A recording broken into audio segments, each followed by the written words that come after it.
स्मृति ईरानी जी।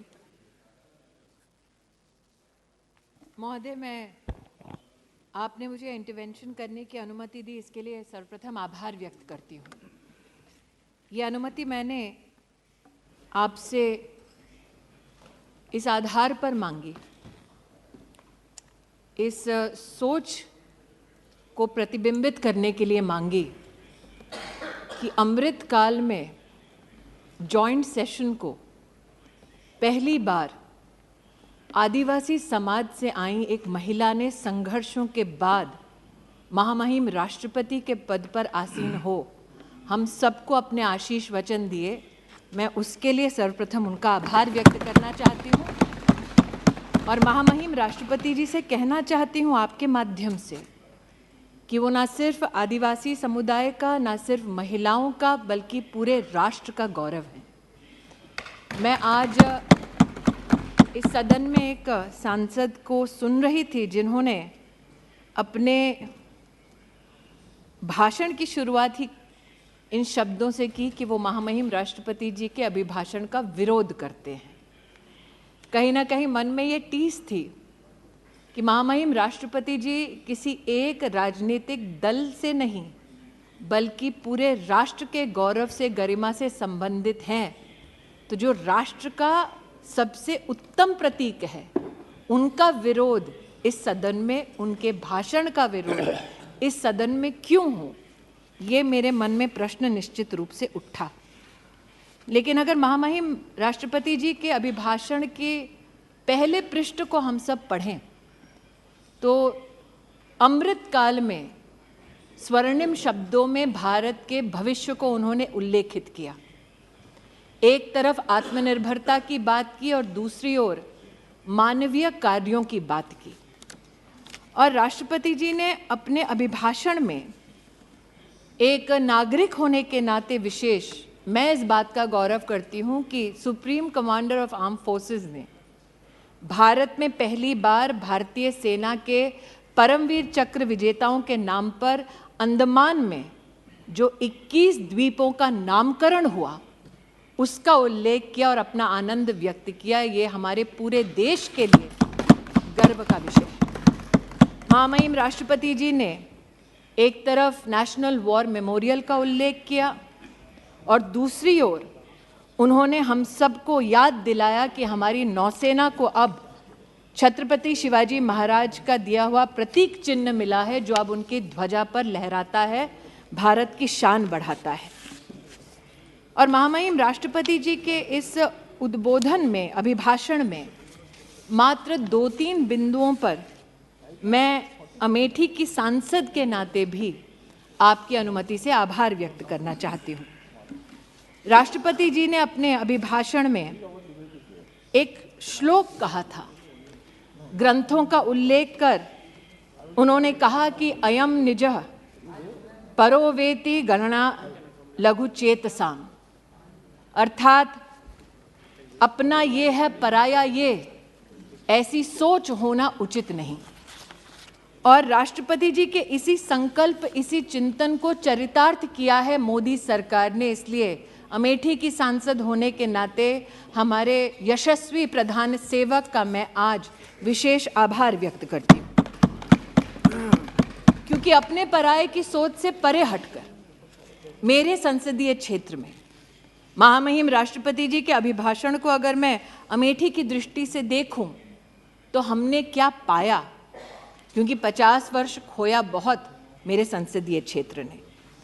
आज इस सदन में एक सज्जन जिनको अमेठी ने मैजिक दिखाया और विधानसभा के चुनाव में 4 विधानसभा क्षेत्रों की सिक्योरिटी डिपॉजिट भी जब्त कराई, ऐसे सज्जन ने हमारे प्रधान सेवक पर कटाक्ष किया। लेकिन मैं अमेठी की ओर से आज इस बात का उल्लेख निश्चित रूप से करना चाहती हूं कि जब रूस के साथ भारत में शस्त्र की दृष्टि से नई तकनीक का संचार हो तो 5,000 करोड़ की लागत की असॉल्ट राइफल की फैक्ट्री अमेठी तब आई जब सांसद भारतीय जनता पार्टी का नहीं था, बल्कि कांग्रेस पार्टी का था। राष्ट्र के संरक्षण के लिए अपने पराये का भेद ना कर ये उत्तम उदाहरण मेरे संसदीय क्षेत्र में प्रस्तुत करने के लिए मैं देश के प्रधान सेवक का आभार व्यक्त करती हूँ।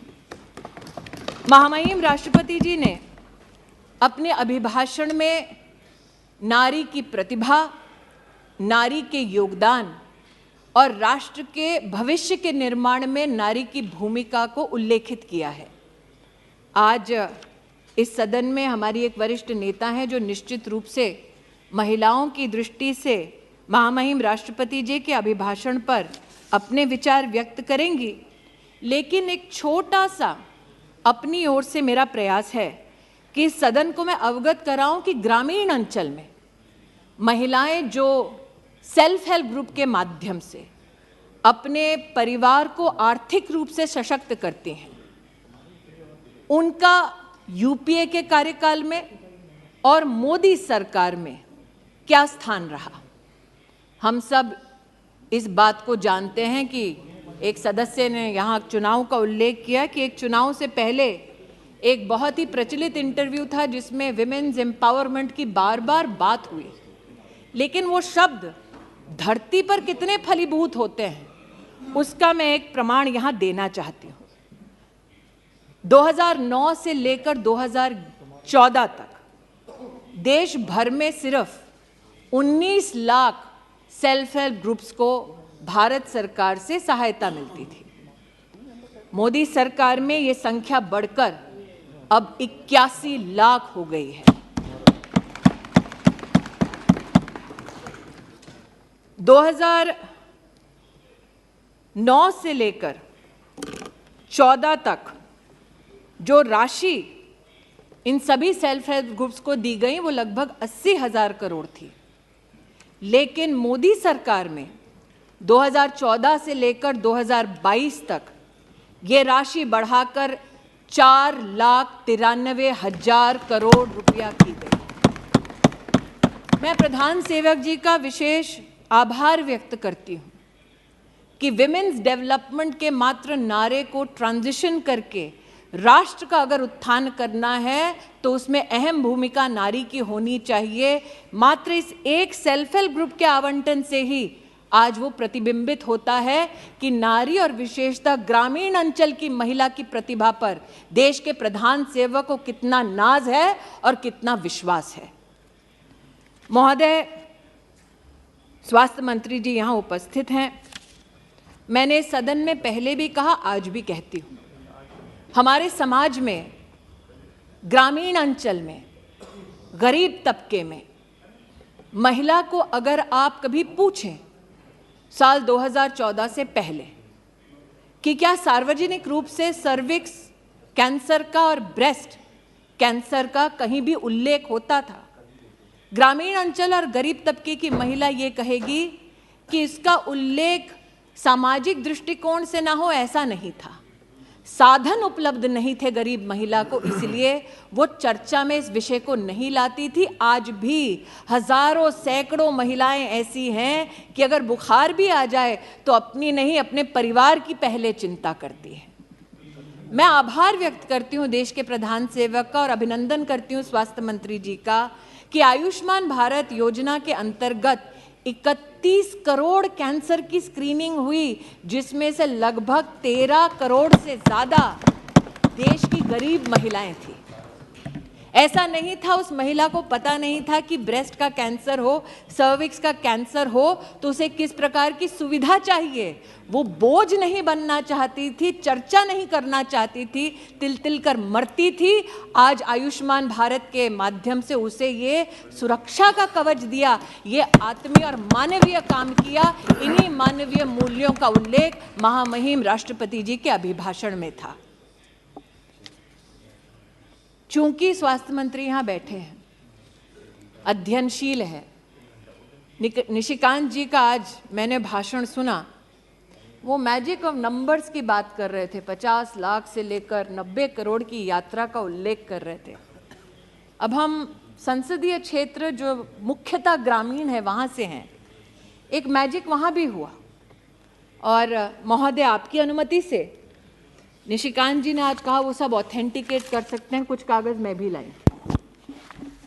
1981 में एक फाउंडेशन ने, जो काफी विख्यात है अमेठी में, उन्होंने लगभग 40 एकड़ जमीन ली और वहां की सरकार से कहा, तब सरकार किसकी थी, जो इतिहास के विद्यार्थी हैं वो भली भांति जानते हैं, उसकी प्रति मेरे हाथ में है।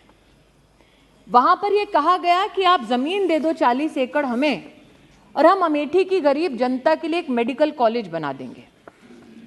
अब 40 एकड़ जमीन का मैजिक 623 रुपए में।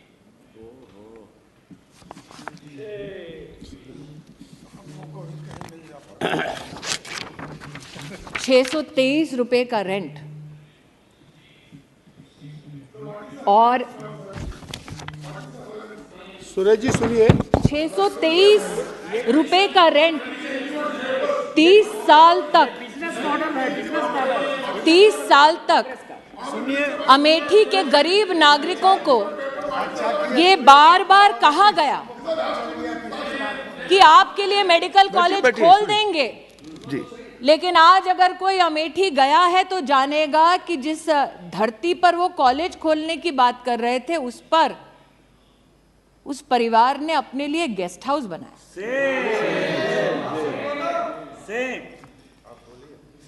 मैंने स्वास्थ्य मंत्री जी का उल्लेख इसलिए किया कि अपना और पराये का भेद ना हो।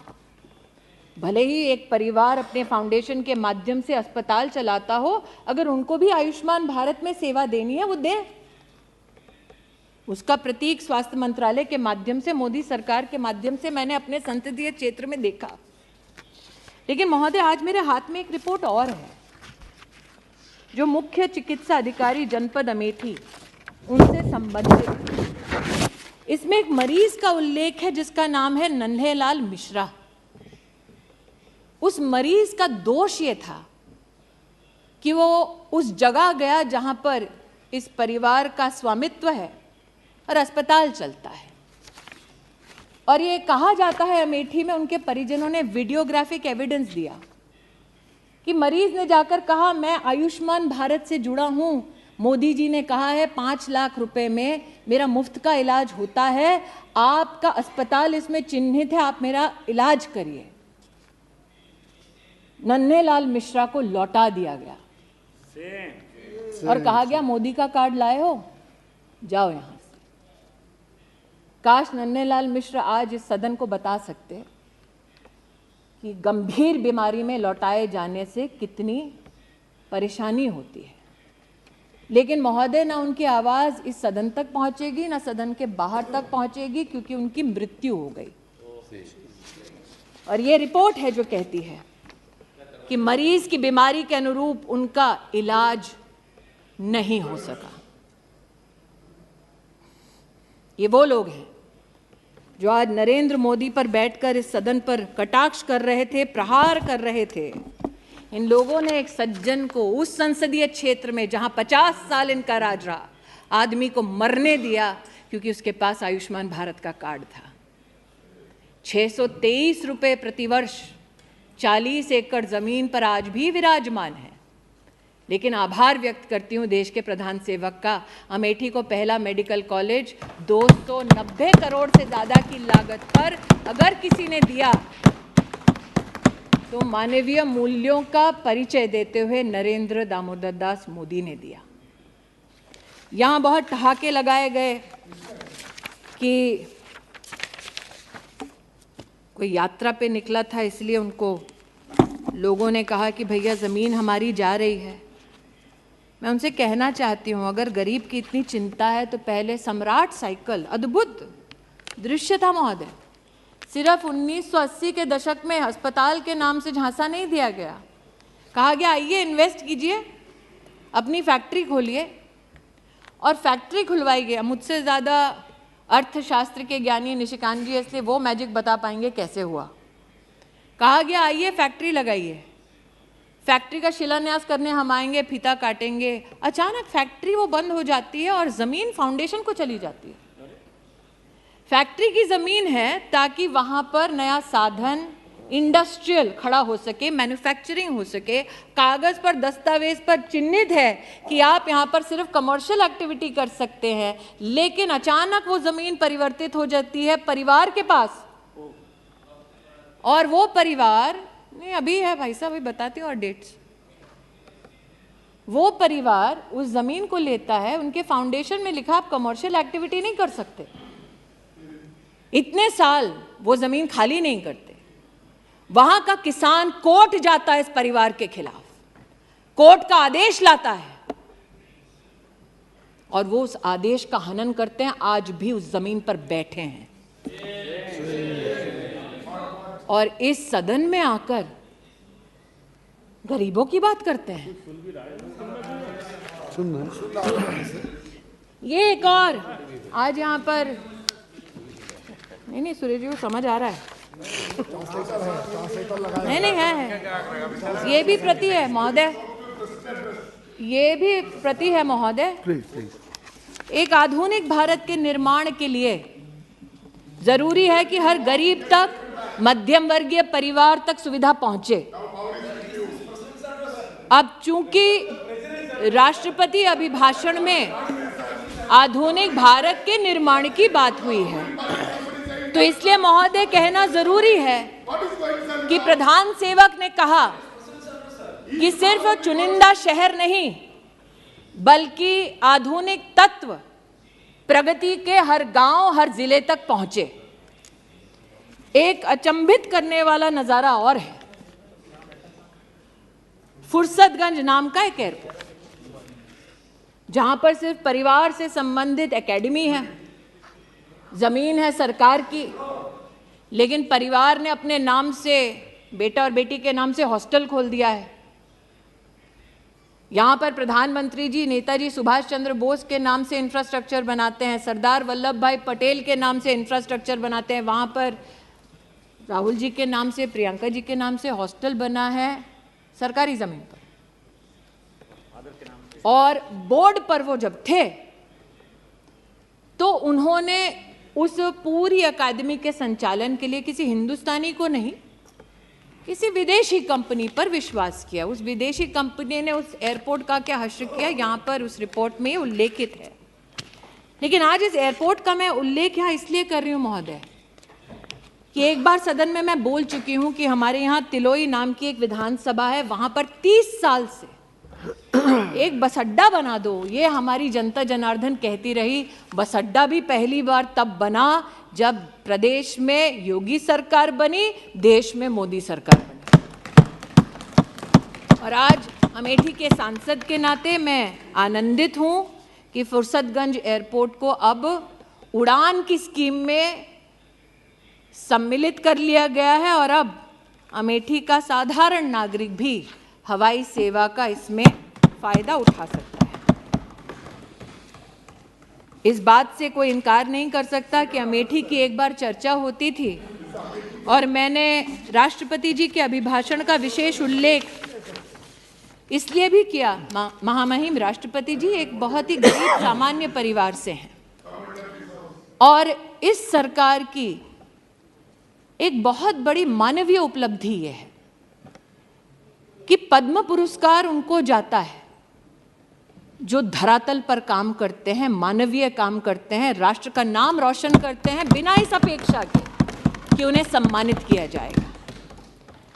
जिसे सालों साल वीआईपी कॉन्स्टिट्यूएंसी कहा जाता था, वहाँ परिवार से संबंधित नेताओं को तमगा जरूर मिलता था, लेकिन अमेठी में पहली बार एक बेटी को स्पोर्ट्स में पद्म पुरस्कार अगर किसी ने दिया तो वो शोभा अमेठी की बढ़ाई हमारे प्रधान सेवक ने और वो आशीर्वाद दिया महामहिम राष्ट्रपति जी ने। मैं सुधा उस बेटी की ओर से आज आभार व्यक्त करती हूँ।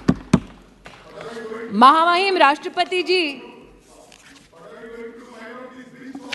हाँ मैं माइनॉरिटीज़ की भी वो बात करना चाहते हैं, मैं माइनॉरिटीज़ की भी महोदय, वैसे आपका महोदय निर्देश ये रहता है, आपका ये निर्देश रहता है महोदय कि सिर्फ चेयर जो बोले उसको सुनो, वक्तव्य के अलावा कुछ भी रिपोर्ट और जो निजी वक्तव्य दे रहे हैं ताकि मैं भाषण अपना बंद कर दूं उनको ना सुनो। तो मैं बताना चाहूंगी महोदय, महिला और माइनॉरिटी दोनों, जो शायद इनको शर्मसार कर दे, हज की कल ही पॉलिसी देश में प्रस्तावित हुई और जब इनकी सरकार थी जो इस वक्त चिल्ला रहे हैं, तब हज की एक एक एप्लीकेशन के लिए पैसा लिया जाता था। जो हज पे नहीं जा रहा उससे भी पैसा लिया जाता था और पहली बार फॉर्म के लिए पैसा गरीब मुसलमान को ना भरना पड़े, ऐसी पॉलिसी मोदी सरकार लाई। 50,000 रुपए हज की यात्रा, उसमें कम खर्चा करना पड़ेगा गरीब को, यह भी कदम मोदी सरकार ने उठाया और भारत की तिजोरी से पैसा निकालकर ये नहीं किया, अनुशासित प्रशासनिक ढांचे के माध्यम से ये किया। आज जिस लोन की ये बात करते हैं, जब इनकी सरकार थी तो मात्र 100 करोड़ का लोन इन्होंने दिया अपनी सरकार में। मोदी सरकार ने माइनॉरिटी में 21,000 से ज्यादा छात्रों को 280 करोड़ रुपया से ज्यादा पैसा दिया। ये छलते रहे देश में माइनॉरिटीज को, ये कहते हुए कि ये इनके हमदर्द हैं। और आज जो मुझसे पूछते हैं कि आपने क्या किया, महिला का अगर आप जेंडर बजट देखें महोदय, तो 2014 में जब इनकी सरकार थी और जो बजट अभी घोषित हुआ है, उस पूरे बजट में जेंडर बजट एक एक मंत्रालय में 130% का इजाफा हुआ है। जवाब दें कि जब इनकी सरकार थी तब इन्होंने महिला को केंद्र बिंदु बनाकर इस प्रकार का आवंटन क्यों नहीं किया। मैं आज दिनकर जी को याद करती हूं। राष्ट्रकवि ने कहा था, प्रण करना है सहज, कठिन है लेकिन उसे निभाना। सबसे बड़ी जांच है व्रत का अंतिम मोल चुकाना। संकल्प मोदी ने किया और इसीलिए आज कीमत चुकाते हैं जब आप बिना किसी तथ्य के उन पर कटाक्ष करते हैं, उन पर आरोप मढ़ते हैं। जिन्होंने आज इस सदन में आरोप मढ़ा वो बताएं कि 40 एकड़ भूमि पर आज भी 623 रुपए क्यों देते हैं, वो भूमि छोड़ते क्यों नहीं और सरकार को वो भूमि लौटाते क्यों नहीं। जिन्होंने आज इस सदन पर कटाक्षों की लहर गिना दी, उनसे पूछती हूं, सम्राट साइकिल अमेठी के किसानों की जमीन आज भी क्यों उस खानदान ने हड़पी है, लौटाते क्यों नहीं कोर्ट ऑर्डर के बावजूद। लेकिन ये मात्र जमीनों की बात नहीं है महोदय, कुछ और तथ्य हैं जो इनको शर्मसार करेंगे। जहां 50 साल एक खानदान ने प्रतिनिधि बनकर इस देश की संवैधानिक स्थानों पर, कुर्सियों पर हक जताया, उन लोगों का उन्होंने क्या हश्र किया, आज मैं बताना चाहती हूं। महामहिम राष्ट्रपति जी ने अपने अभिभाषण में कहा कि प्रतिदिन सरकार प्रधानमंत्री आवास योजना के अंतर्गत 11,000 घर बनाती है। मैं कहना चाहती हूं कि अमेठी में महोदय 93,000 घर हमारी सरकार ने बनाकर दिए।